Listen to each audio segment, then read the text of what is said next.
काय नाही, काही नाही, प्रयत्न करतोय राग शांत करण्याचा, बाकी काही नाही. हात असे सळसळत आहेत माझे. मी कांता,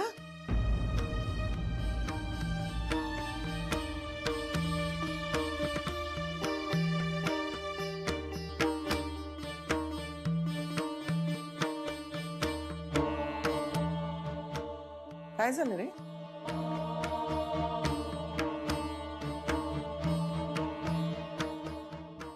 काही नाही. कांता, कांता,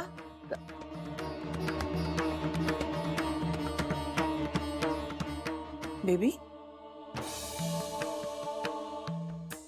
बेबी,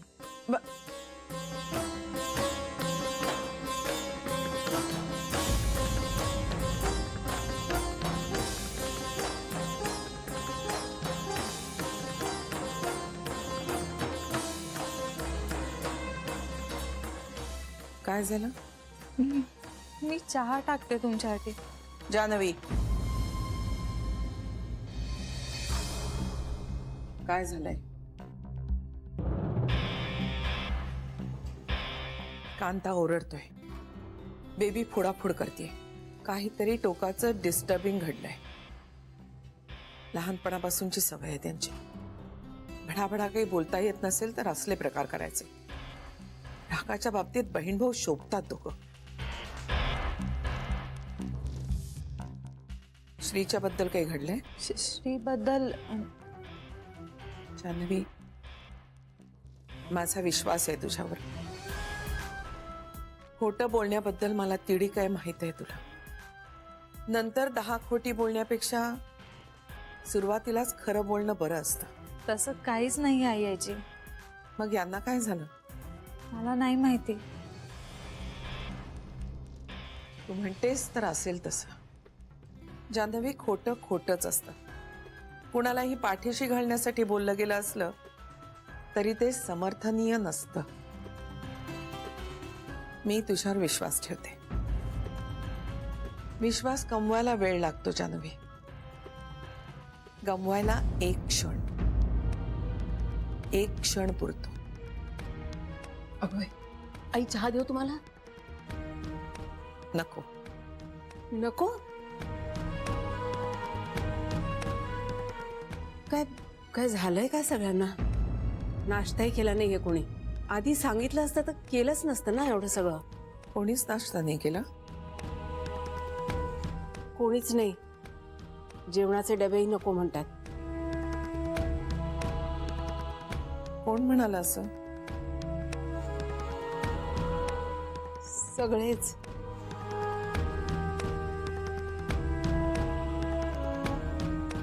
अगो बाई, हा कप कसा फुटला? श्रीला चहा घेणारे का विचारून येते. आलेच.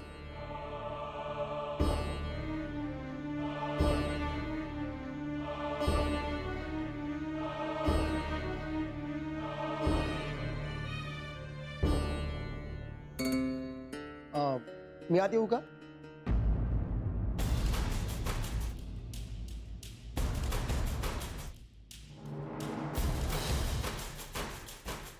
या ना. तिरंग गोखले साहेब आहेत का घरी?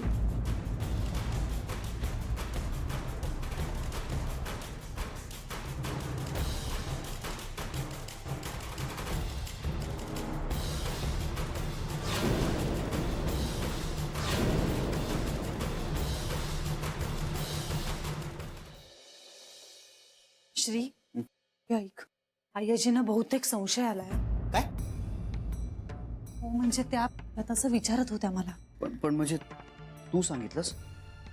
कसं सांगेन, तुला शब्द दिलाय. थँक्यू. श्री, पण त्यांना आपल्याला लवकरात लवकर सगळं सांगावं लागणार आहे आता. नाही, आता नको. श्री, एकदा हे सगळं निस्तरलं ना की मी स्वतः जाऊन सांगेन तिला. मग देव करो आणि हे लवकरात लवकर निस्तरू दे आता. हो, माझाही तेच प्रयत्न चालू आहेत. आणि मी एकदा उद्या डीसीपी साहेबांशी बोललो ना की मग पुढे काय निर्णय घ्यायचा हे ठरवूया. पण तोपर्यंत या कशाचीही वाच्यता आईजी समोर नको. आता काय होईल ना, वाटाघाटीनं मिटायचा प्रश्न उगाच तत्वांचा संघर्ष होऊन बसेल. एक मला हे सगळं पटतंय तुझं, पण श्री मला खूप गिल्टी वाटतंय रे. मी त्यांच्याशी खोटं बोलते. श्री, त्यांना जर कळलं ना मी जान्हवी. खोटं बोल. आता हा प्रश्न ऐरणीवर आणण्यासारखा नाहीये.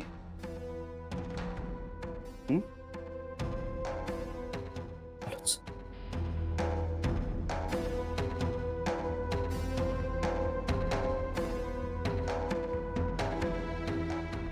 आय्याजी प्लीज मला माफ करा. माझ्या नवऱ्याला साथ द्यायची म्हणून मी खोटं बोलले आहे तुमच्याशी. चुकलंय माझं, पण प्लीज मला माफ करा.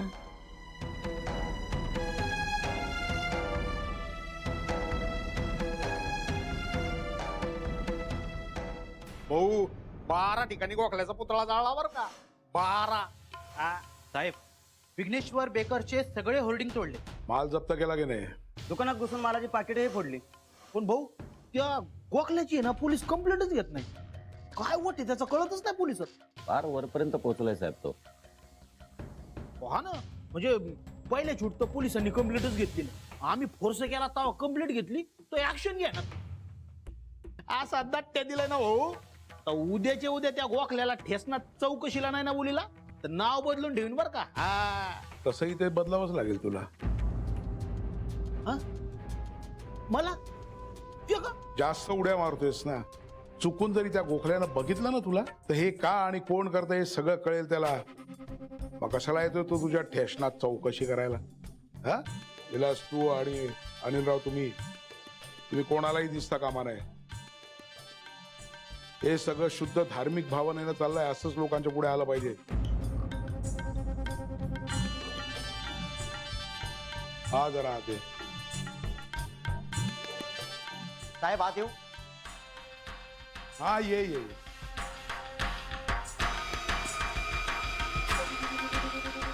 हा मालक, तुमच्या आंदोलनानं जोरात धरला एकदम. सर, मी कुठे काय करतोय? जे करताय ते तुम्हीच करताय. तसं नसतं अरे. काय ना, जो मोर्चाच्या पुढे असतो ना त्याच्यामुळे मागच्यानं सगळ्यांना अशी स्फूर्ती येते. आणि आता उद्या एक मुख्य काम तुम्हीच करायचं. कराल ना? हो साहेब. तुम्ही मोर्चा घेऊन पुढे व्हायचं आणि तोंडाला काळं फासायचं. मीडिया असेल, आपले लोक तुमचे फोटो काढतील.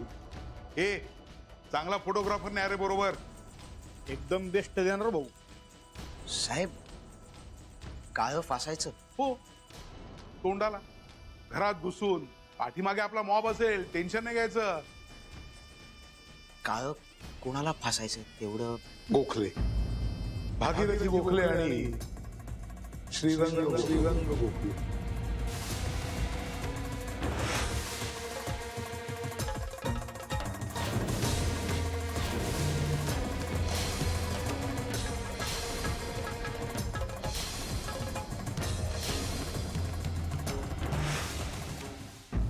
नर्मदा, श्रीला बोलाव जरा.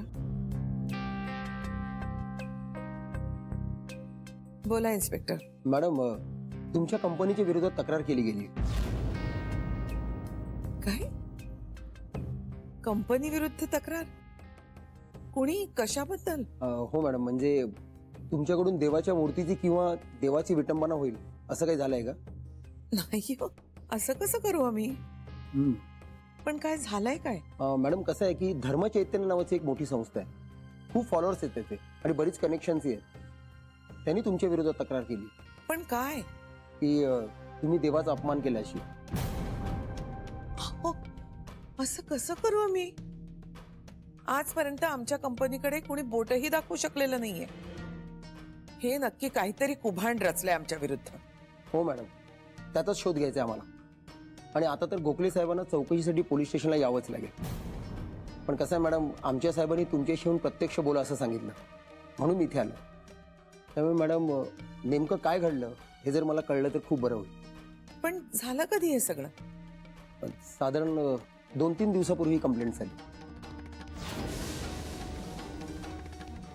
2-3 दिवस झाले? हो मॅडम, म्हणजे कंप्लेंट्स रोज येत असतात.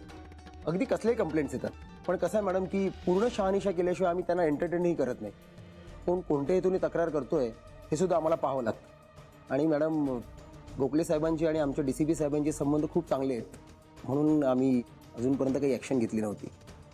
पण मग आता काय परिस्थिती आहे? आमच्यावर पैसे खाऊन गप्प बसल्याचा आरोप व्हायला लागल्यावर आम्हाला इथे यावंच लागलं. कसं आहे मॅडम, आमचे हात कायद्याने बांधले असल्यामुळे चौकशी तर करावीच लागणार.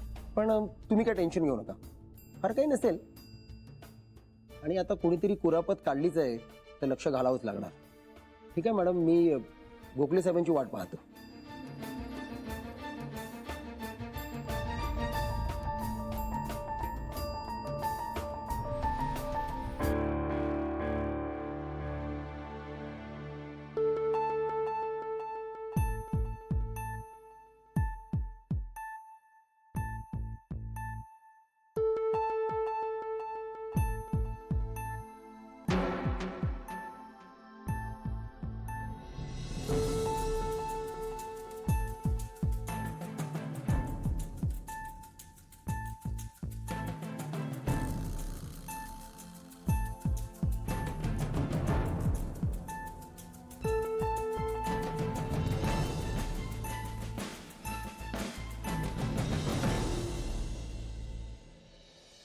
मला वाटतं तुमचा काहीतरी गैरसमज झालाय. कोणाबद्दल? तुमच्याबद्दल? नाही साहेब, गोखलेंबद्दल. साहेब, गोखलेंबद्दल तुमचा काहीतरी गैरसमज झालाय साहेब. साहेब, श्रीरंग गोखले, भागीरथी गोखले साहेब देव माणसं आहेत. ते देवाचा धर्माचा अपमान नाही करू शकत. साहेब, श्रीरंग गोखले माझे भाऊजी आहेत, माझ्या ताईचे मिस्टर. साहेब, तुम्ही एक काम करा ना साहेब, हवं तर तुम्ही त्यांच्याशी बोलून घ्या, म्हणजे काय तुमचा गैरसमज दूर होईल. साहेब, ते नाही करू शकत असं काही. शांत हो, शांत हो. हे बघ, मी तुझ्या भावना समजू शकतो. साहेब, माझ्यावर विश्वास ठेवा. आता तू म्हणतोस त्याप्रमाणे ती खरोखर असतील, चांगली माणसं असतील, पण त्यांच्या हातून झालाय ना देवाचा अपमान. मुद्दामून नसेल केला, चुकून झाला असेल, पण केलाय की नाही त्यांनी? अरे त्यांची जागा त्यांना दाखवून द्यायला नको का? त्यांना समज द्यायला नको? साहेब, साहेब, मी माफी मागतो हवं तर त्यांच्या वतीने. साहेब, हवं तर तुमच्या पाया पडतो साहेब. पण ए, बाळा बाळा, हे, पाया कसला पडतोस आणि माझी माफी का मागतोय? हे बघ, आपले 20 लाख फॉलोअर्स आहेत, त्यांना कोण समजावून सांगणार रे? आणि एकदा काही आंदोलन सुरू झालं ना की आपलं राहत नाही, ते लोकांचं होऊन जातं. आपण काहीही करू शकत नाही.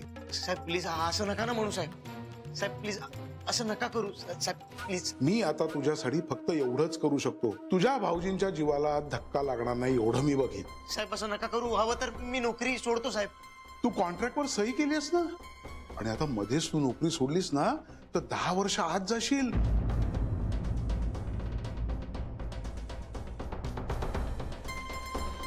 अशा संस्था पैसे मिळवण्यासाठी असे उद्योग करतात. पण मग सरळ सरळ मागायचे ना पैसे. तेवढंच नसतं मॅडम, त्या लोकांना प्रसिद्धी हवी असते. मग अशा बड्या लोकांना टार्गेट केलं की त्यांना ते आपोआप मिळते. अहो, पण त्यासाठी कंपनीचं नुकसान कशाला? हो ना, कंपनीचं नुकसान का? मॅडम, कंपनी मोठी म्हटल्यावरती नुकसानही मोठंच होणार आणि बातमीही मोठी नाही का? अहो, पण त्यांचीच बदनामी होईल ना यातून. याचा विचार ते नाही करत. त्यांच्यासाठी प्रसिद्धी प्रसिद्धीच असते, चांगला वाईट याचा विचार ते नाही करत. पण मग हे आता कसं थांबणार? काही नाही, सेटलमेंट करायला लावतील, बारीक सारीक बदल करायला लावतील, मग सगळं संपेल. मॅडम, कसं झालंय, एक तर हे प्रकरण वरपर्यंत पोहोचलंय आणि इतर काही गोष्टी हातावर जाण्याची शक्यता आहे. जाळपोळ वगैरे सुरू झाली, त्यामुळे या प्रकरणात लक्ष घालणं आता आम्हाला गरजेचं झालंय. पण यामध्ये कोणाला धोका नाहीये ना? नाही नाही मॅडम, तसं काही होणार नाही, तुम्ही अजिबात काळजी करू नका. गोखले साहेब, 2-3 दिवसापूर्वी तुम्हाला जर हे माहित होतं तर तुम्ही आधीच पोलीस स्टेशनला यायला होतं, किंवा किमान घरातल्या कोणाला तरी पोलीस स्टेशनला पाठवायला हवं होतं.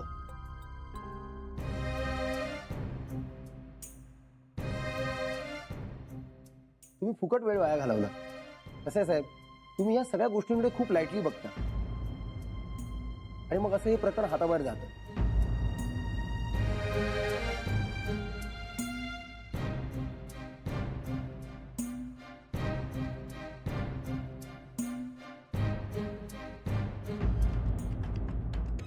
साहेब अरे तुझ्या भाऊजींच्या जीवाच्या बदल्यात आपण फक्त कंपनी मागतोय. चुकीचा सौदा आहे का सांग? बाबांच्या पायाच्या ऑपरेशन करता तू पैसे घेतलेस ना? साहेब ते सगळे पैसे मी उद्याच्या उद्या परत करतो तुम्हाला. कसे? मी काही करेन पण तुमचे पैसे तुम्हाला परत करेन उद्याच्या उद्या. अरे तू स्वतःला विकलंस ना तरी एवढे पैसे उभे करू शकणार नाहीस तू. आणि तुला आपली पोरं तर माहितीये, काही झालं तरी ते पैसे तर वसूल करणार. एक तर ते पैसे तरी आणतील किंवा तुझ्या बाबांचे पाय तरी आणतील.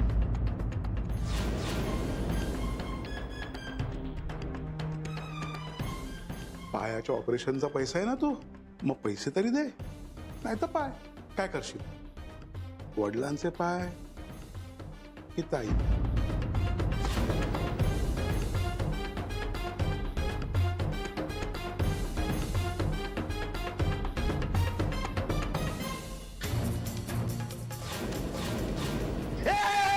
काय बोलायचं ना? काय बोलायचं ना? ही बाजून टाकेन मी. काय करणार कोणी बघितलं? चल तू वय काढून.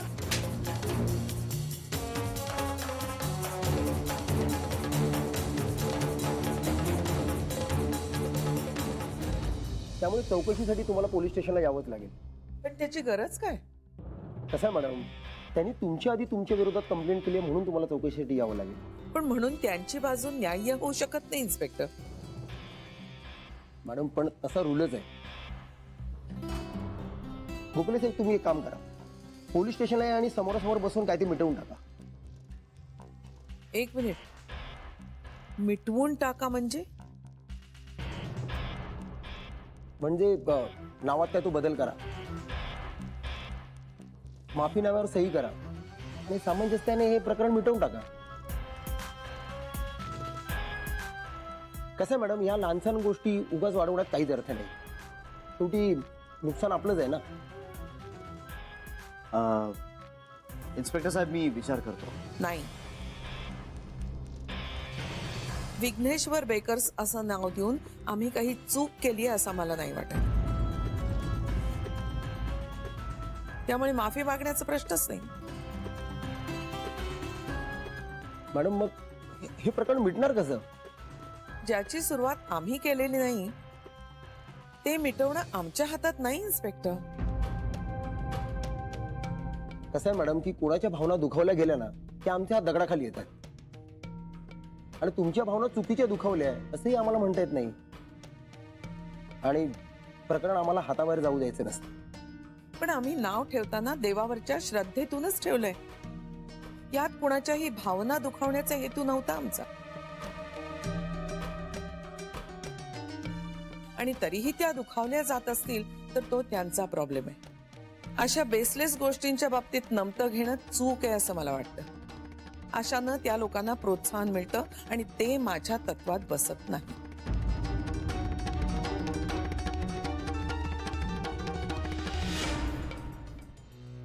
ठीक आहे मॅडम, मग आता तुम्हीच काय तो निर्णय घ्या. निर्णय झालाय इन्स्पेक्टर. आम्ही लढायला तयार आहोत. ही काय मोगलाई नाहीये. कुणी उठावं, तक्रार करावी आणि लोकांनी घाबरून त्यांच्या होला हो म्हणावं. कायद्यानं जगणारी माणसं आहोत आम्ही. आजपर्यंत आमच्या कंपनीनं कुठलाही कायदा मोडलेला नाहीये. या असल्या बाबतीत आम्ही तडजोड करूच शकत नाही.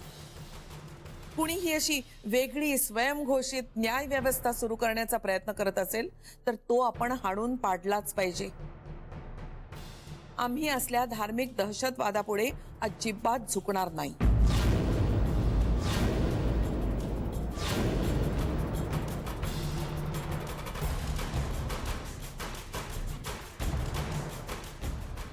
ठीक आहे, जशी तुमची मर्जी. पण गोखले साहेबांना चौकशीसाठी पोलीस स्टेशनला यावंच लागेल. ठीक आहे, तुमच्या नियमात जे बसतंय ते तुम्ही करा. आमचं तुम्हाला पूर्ण सहकार्य असेल. ठीक आहे मॅडम, कळवतो मी तुम्हाला. येतो मी. एक मिनिट इन्स्पेक्टर, तक्रार कुणी केली आहेत म्हणाला? धर्मचैतन्य संस्था. ते सांगितलं मगाशी, पण कुणाची तरी सही असेल ना त्यावर? हो, रोहन सहस्त्रबुद्धे म्हणून कोणीतरी आहे.